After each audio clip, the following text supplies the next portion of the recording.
on the bench emerged as LeBron made the jumper to set the NBA's all-time scoring record.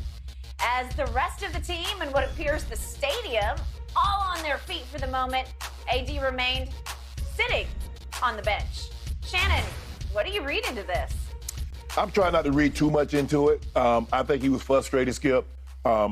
He picked up his fourth foul with 58 seconds, and he was immediately subbed. A few seconds later, what happened? LeBron hit the shot. And he's one of LeBron's best friends. LeBron says LeBron would always run out the tunnel last. Since Anthony Davis come, he let AD run out of the tunnel last. Good point. They have their celebration right before the game because they were standing right there in front of me. And they always have their celebration. They're constantly talking. They sit next to each other on the bench, and they constantly communicate. And I'm thinking, AD's thinking like, bro, my brother did this, and I'm on the sideline. I'm not there. I should have been one of the first players to greet him and say, congratulations, bro. Congratulations, big bro. I'm proud of you. Congratulations to everything that you've done. And so that's Skip, that's the only thing that I can think of, because he picked up the foul at 58 seconds. 47 seconds later, LeBron hit the shot. So there's only like 10 seconds, 11 seconds left in the third quarter when he hit that shot. It's a good point. So LeBron, that's the only thing. I don't want to read too much into it, that, he wasn't proud of LeBron in that moment. But he didn't seem like himself the whole night. He did not. He consciously took a back seat. He was spectating the greatness of LeBron James, maybe his closest friend in the world. Yes. I read zero resentment in here. Yes. There's nothing negative about it. It's all in a positive vein of he was in awe of the night, of the moment, and I do think he was deflated, to your point, that he wasn't actually in the moment. He had to observe it from the bench. Yes. And I think it hurt his heart a little bit that he didn't get to go out and hug him at the moment. Yes. Right, because there are no two players closer on this team than those two. I agree. I don't think. I'm not inside, but from what I can gather and what I hear. So the point was, Anthony can be a little odd sometimes because he can be very emotional sometimes, and then he can go completely emotionless. And his play sort of reflects that roller coaster, right? Up and down. Okay. And in this case, he was emotionless because I think he got lost in the moment, but to your point, he wasn't actually in the moment. He was just observing it from a distance, and he didn't need to go crazy because LeBron knows exactly how he feels about this, because LeBron had watched his body language the whole night. It was like, here, you do this. Right? Yes. To a fault, because Anthony didn't really come to play last night. He came to honor and observe. And it hurt him on the scoreboard because he never did assert himself in this game. Because he's saying this is LeBron's moment. It was. And it was his night. I don't want to interfere with it, get in the way of it, or usurp it. No. And Russ didn't care about it, and it was usurping it. And in fact, the first pass that LeBron's got wide open. Well, I mean, we were going to get a tomahawk out of this one, and Russ misses him by 10 yards to the right. It's just like the worst pass you've ever seen. Well, he was mad at Troy Brown because Troy Brown didn't get his head up. Troy passed the ball to Russ. And then he said, hey, what are you doing? Okay. So, but I don't have any issue with what AD did. No, neither do I. No, I hope nobody does. No, LeBron's the whole reason AD's a Laker. What's your reaction?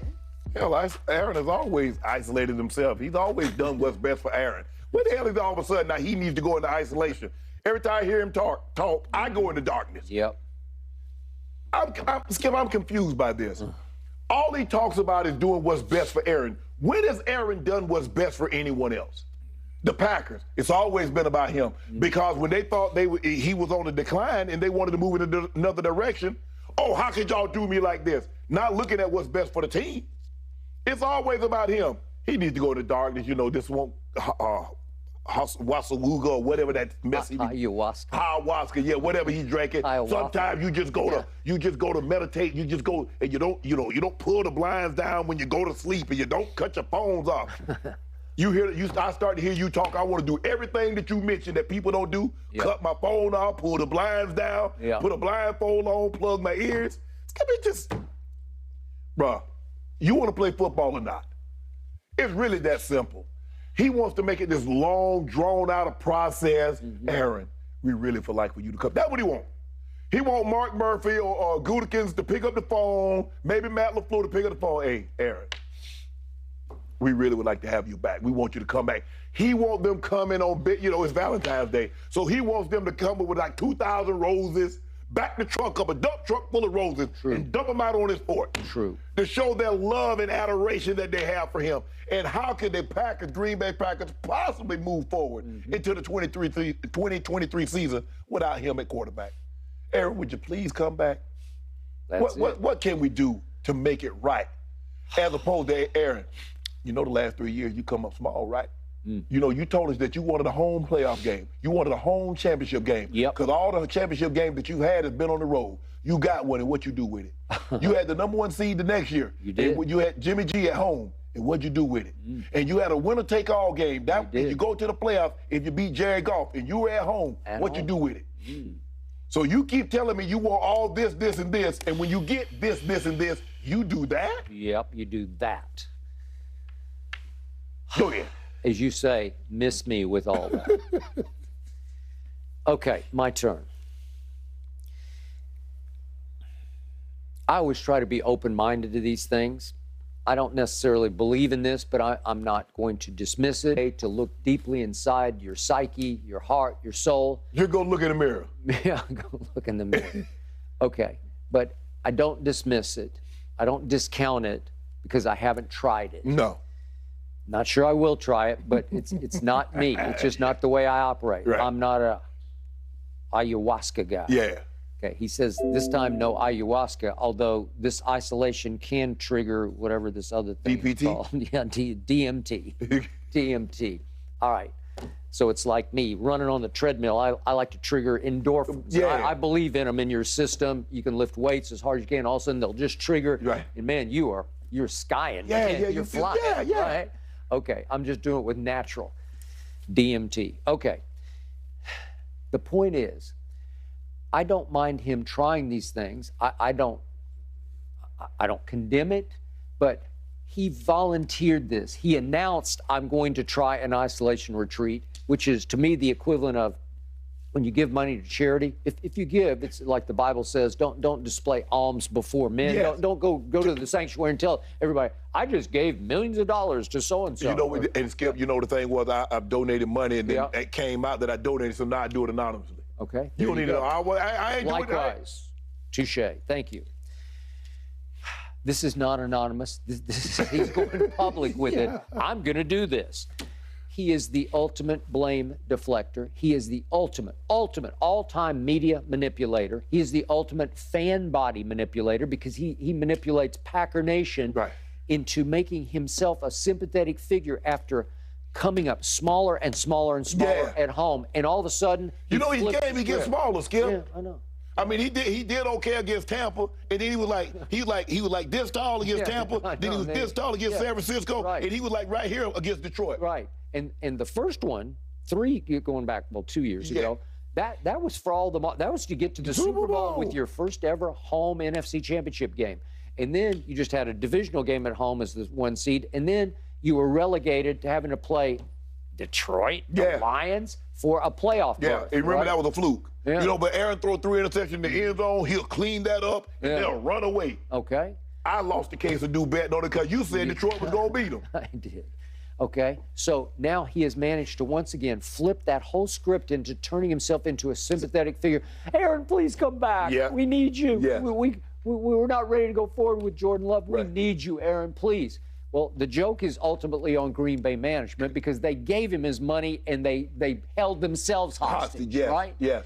And what did it get him? It got him this, because speaking of a darkness retreat, Green Bay management has lived in a darkness retreat for the last 5 years with Aaron Rodgers because they never know in the offseason. It was bad enough what Brett Favre kept spinning them through the offseason, but this is even getting worse because I don't know whether I'm going to. I will. I need a retreat.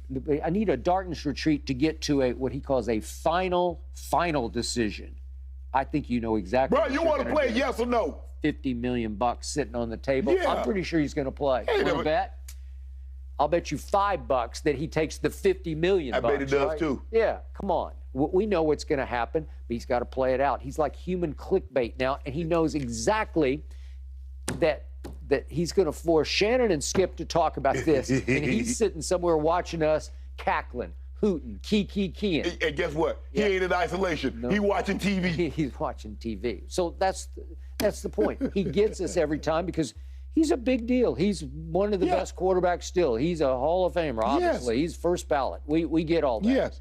But he's done little to nothing lately, and he's really done little to nothing since that 12-year-ago Super Bowl that he won. All I know is he said he wanted a home championship game at Lambeau. You know, he ain't get up there, Skip. He sit back in the chair. He's all cavalier, slow talking, and use big words. That Cal education. Well, he's got us. Come up small. Small and smaller. He drives a Lambeau, but he doesn't play very well at Lambeau, right? I'll have him picture for a Lambeau type of guy. See? I think he'll pick up type of guy. Really? Yeah, okay, I do. Maybe. I don't know. Well, he can play golf. Roger I'll give you that. says Maybe this he should retreat be a pro golfer. has been on his calendar for months, guys, and apparently they dropped food through a slot to you a few times a day. That's prison. Not for me. That's what they do in prison. They're in solitary. When they put your butt in solitary confinement, they drop food to you through a slot. No. Wonder what kind of food this is. I imagine it cost a pretty Probably penny, filet though, mignon. Shannon. That's my bet. Caviar, Not steak and prison lobster. food. Yep. All right, Shannon, we got to get your perspective on LeBron's achievement last night since you were sitting courtside. He was there. Everybody stay tuned. That's coming up next right here on Undisputed.